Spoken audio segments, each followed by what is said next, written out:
Los sueños de los prisioneros. Se entiende fácilmente que esa tensión psíquica, añadida a la obsesión de seguir vivos, reprima la vida interior llevándola a un nivel elemental. Algunos colegas del campo, de orientación psicoanalítica, hablaban a menudo de regresión. El prisionero del lager retrocedía a un estadio más primitivo de vida psíquica. Los deseos y aspiraciones se manifestaban claramente en los sueños. ¿Con qué soñaban los prisioneros más a menudo? Soñaban con pan, pasteles, cigarrillos y un buen baño de agua caliente. No poder resolver en la realidad esos deseos básicos los inducía a satisfacerlos en el sueño. Que esto fuera psicológicamente beneficioso o no es otra cuestión. Al despertar, el soñador volvía a la realidad y debía sobreponerse al terrible contraste entre el lager y su sueño. Nunca olvidaré la noche en que me despertaron los fuertes gemidos de un compañero agitado por alguna horrible pesadilla. Como siempre me han conmovido las personas que sufren pesadillas angustiosas, quise despertarlo. Estaba a punto de hacerlo cuando de repente retiré la mano, asustado por lo que iba a hacer. En aquel momento comprendí, con toda crudeza, que ningún sueño, por horrible que fuera, podía ser peor que la realidad del lager a la que cruelmente iba a devolverlo. Hambre. Debido a la grave desnutrición que sufrían los prisioneros, era natural que el instinto básico principal en torno al cual giraba la vida psíquica fuera el afán de conseguir comida. Si no se sentían estrechamente vigilados, algo infrecuente, los prisioneros empezaban a hablar enseguida de comida. Preguntaban a sus compañeros de zanja por su plato preferido, intercambiaban recetas y planeaban un suculento menú para el día en que, liberados, se reunieran en su casa. Una y otra vez imaginaban esa escena con todo detalle, hasta que una advertencia transmitida de boca en boca, por lo general a través de una consigna o un número convenido, les indicaba que se acercaba el capo. Consideraban estas conversaciones sobre comida psicológicamente peligrosas. ¿No supone una agresión al organismo provocarlo con esas deliciosas y detalladas descripciones gastronómicas, cuando ya se ha adaptado a las míseras raciones y la escasez de calorías? Aunque produzcan algún alivio psicológico momentáneo, acarrean perjuicios fisiológicos. En la última época de nuestro cautiverio, la dieta diaria se reducía a una ración de sopa aguada y un minúsculo pedazo de pan. Adicionalmente, se repartía una entrega extra, de forma alterna, o bien 20 gramos de margarina, o una rodaja de salchicha de mala calidad, o un trocito de queso, o una pizca de algo que pretendía ser miel, o una cucharada de mermelada aguada. Una dieta absolutamente insuficiente en calorías, sobre todo teniendo en cuenta el duro trabajo físico y la continua exposición a la intemperie con ropas inapropiadas. Los enfermos que necesitaban cuidados especiales, es decir, los que tenían el permiso de quedarse en el barracón y no salían a trabajar, se encontraban en condiciones aún peores. Cuando desaparecían las últimas capas de grasa subcutánea y parecíamos esqueletos disfrazados con pellejos y andrajos, podíamos ver que nuestros cuerpos se devoraban a sí mismos. El organismo digería sus propias proteínas y los músculos desaparecían. Entonces el cuerpo perdía todo poder de resistencia. Uno tras otro, los miembros de nuestra pequeña comunidad del barracón iban muriendo. Podíamos calcular con estremecedora precisión quién sería el próximo e incluso cuándo nos llegaría el turno. Teníamos experiencia, conocíamos los síntomas a la perfección y el pronóstico rara vez fallaba. No durará mucho o este será el siguiente, decíamos en voz baja. Y por la noche, cuando nos quitábamos los piojos, al ver nuestro propio cuerpo desnudo, todos pensábamos lo mismo. En realidad, este cuerpo, mi cuerpo, ya es un cadáver. ¿Qué ha sido de mí? No soy más que una mínima parte de una gran masa de carne humana, encerrada tras la alambrada de espino, hacinada en un barracón de adobe, una masa que cada día se descompone porque ya no tiene vida. Ya he referido con cuánta insistencia, cuando se tenía una pausa, regresaban a la conciencia los pensamientos sobre la comida y se hablaba de los platos favoritos. Así se comprende que incluso los más fuertes de nosotros imaginaran un futuro con buenos alimentos y en cantidad suficiente, no tanto por la comida en sí, sino porque de ese modo ya habría terminado la vida infrahumana que nos impedía pensar en otra cosa que no fuera el alimento. Quienes no han sufrido una experiencia similar difícilmente pueden concebir el destructivo conflicto mental y la lucha de voluntades que dominan a un hombre hambriento. No pueden hacerse una idea cabal del suplicio que significa cavar una trinchera obsesionado con el sonido de la sirena que anuncia las 9:30 o las 10 de la mañana, la media hora del descanso para comer, a la espera del reparto de pan, si lo había, y en esa espera preguntar al capataz, si no era un tipo desagradable, constantemente la hora. Tocar después con mimo el pedazo de pan en el bolsillo, acariciarlo primero con los dedos helados, sin guantes, luego partir unas migajas y llevarlas a la boca, y finalmente, con un supremo esfuerzo de voluntad, reservar el resto, decidido a conservarlo hasta el mediodía. Manteníamos largas discusiones sobre lo adecuado o inadecuado de ciertos métodos empleados para conservar el trozo de pan diario, que en la época final de nuestro confinamiento nos daban solo una vez al día. Predominaban dos criterios. Unos eran partidarios de comer el pan inmediatamente. Eso tenía la doble ventaja de aliviar, al menos una vez al día, aunque brevemente, los dolorosos retortijones del hambre y evitar el posible robo o la pérdida de la ración. Otros optaban por fraccionar la ración. Yo finalmente me uní a este grupo. Tenía mis razones. El despertar era, sin duda, el momento más terrible de las 24 horas de la vida en el campo de concentración. Aún era de noche cuando los 3 agudos pitidos de la sirena nos arrancaban sin piedad de nuestro sueño exhausto y de sus añoranzas. Empezaba entonces el esfuerzo de meter, a duras penas, los pies llagados e hinchados en los zapatos húmedos.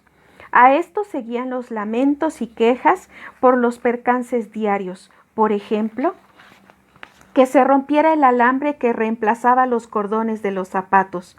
Una mañana vi a un compañero, un hombre valiente y digno, llorar desconsolado como un niño porque, al haberse encogido sus zapatos por la humedad, no le entraban los pies y tendría que andar descalzo por la nieve. En esos fatídicos minutos yo encontraba un exiguo consuelo mordisqueando, con inmenso deleite, el trocito de pan guardado el día anterior en el bolsillo del abrigo. Sexualidad. La desnutrición, además de provocar la obsesión por la comida, explica quizás también la falta de deseo sexual en el áger. El hambre y los efectos del shock inicial parecen ser la causa de la mínima perversión sexual en el campo, muy por debajo de lo previsible en un establecimiento estrictamente masculino, por ejemplo, un cuartel. Un fenómeno ciertamente llamativo para un psicólogo. El deseo sexual ni siquiera aparecía en los sueños de los prisioneros, lo que contradice el postulado del psicoanálisis que asegura que los deseos inhibidos se manifiestan de forma especial en el sueño. Ausencia de sentimientos. En la mayoría de los reclusos, la reducción a los instintos más básicos y el continuo esfuerzo concentrado en salvar el pellejo llevaba a despreciar todo lo que lo apartara de ese único objetivo. Esto implica la absoluta falta de sentimientos con las que el prisionero solía considerar los acontecimientos. Yo mismo lo comprobé en el traslado de Auschwitz a un campo filial de Dachau en Baviera. El tren, atestado con unos 2000 prisioneros, atravesaba Viena. Cerca de medianoche pasamos por una estación de la ciudad. El trayecto del tren nos acercaba a la calle donde había nacido y vivido durante tantos años, hasta el día de mi internamiento. Íbamos 50 personas en aquel vagón. Tenía 2 pequeños ventanujos con rejas. Debido al escaso espacio, tan abarrotado de gente, solo unos pocos podían estar en cuclillas. Los demás aguantaban de pie durante horas amontonados junto a los ventanucos. Alzándome de puntillas y mirando desde atrás, por encima de las cabezas, conseguí atisbar, tras los barrotes, una imagen fantasmagórica de mi ciudad natal. Todos nos sentíamos más muertos que vivos, pues sospechábamos que el transporte se dirigía al campo de Mauthausen y que nos quedaban 1 o 2 semanas de vida. Tuve la intensa sensación de mirar las calles, las plazas y las casas de mi niñez con los ojos de un muerto que regresa del otro mundo a contemplar una ciudad fantasma. Tras un retraso de varias horas, el tren arrancó lentamente de la estación y entonces vi la calle donde había nacido. ¡Mi calle! Los jóvenes, tras años de cautiverio, se agolpaban en los ventanucos contemplando la ciudad. Aquel viaje era para ellos un acontecimiento. Les rogué, les supliqué que me dejaran un momento acercarme al ventanuco. Intenté explicarles cuánto significaba para mí volver a ver mi calle. Imploré en vano, me rechazaron con rudeza y cinismo. ¿Qué has vivido ahí tantos años? Entonces ya lo tienes muy visto. Política y religión. Este vacío emocional de los reclusos veteranos es uno de los fenómenos que mejor expresa la desvalorización de todo lo que no favorezca la conservación de la propia vida. Lo demás se consideraba superfluo. En el lager sufríamos, por decirlo así, una hibernación cultural, con 2 excepciones, la política y la religión. En el campo se hablaba por todas partes y casi constantemente de política. Las discusiones surgían de rumores que se filtraban en el campo y se propagaban rápidamente. Los rumores sobre la situación militar eran, en general, contradictorios. Se sucedían con celeridad y solo conseguían azuzar la guerra de nervios librada en la mente de todos los prisioneros. Una y otra vez se desvanecía la esperanza del inmediato final de la guerra, avivada por habladurías candorosas. Con tantos desencantos, algunos perdían toda esperanza, aunque había quien mantenía un incorregible optimismo que resultaba irritante. Cuando los prisioneros sentían inquietudes religiosas, estas brotaban de lo más profundo que cabe imaginar. El recién llegado se sorprendía, con frecuencia, de la admirable convicción de las creencias religiosas de los reclusos. Eran estremecedores los momentos de oración y los ritos improvisados en un rincón del barracón o en la penumbra del camión de ganado en el que volvíamos al campo desde el distante lugar de trabajo, cansados, hambrientos, helados, con las ropas harapientas. En el invierno y la primavera de 1945 se desató una epidemia de tifus que contagió a muchos reclusos. La mortalidad aumentó entre los más débiles, obligados a trabajar hasta el límite de sus fuerzas. Las barracas para los enfermos carecían de las más mínimas condiciones. Apenas teníamos medicamentos y prácticamente no había personal sanitario. Algunos síntomas de la enfermedad eran extremadamente desagradables. La irreprimible aversión a la comida, que incrementaba el peligro de muerte, y los horribles ataques de delirio. El caso más doloroso de delirio lo sufrió un amigo mío que, creyéndose a punto de morir, no conseguía recordar ninguna oración. Para no sucumbir a esos aterradores ataques, intentábamos no dormir. Yo lo lograba improvisando conferencias imaginarias y me propuse reconstruir el manuscrito perdido en la cámara de desinfección. Garabateaba en taquigrafía las palabras esenciales en pequeños trozos de papel. Una sesión de espiritismo. De vez en cuando se producían discusiones científicas en el campo. En una ocasión presencié algo que jamás había visto en mi vida anterior, aunque se relacionara tangencialmente con mis intereses profesionales. Una sesión de espiritismo. Me convocó el médico jefe del campo, también recluso, que sabía que yo era psiquiatra.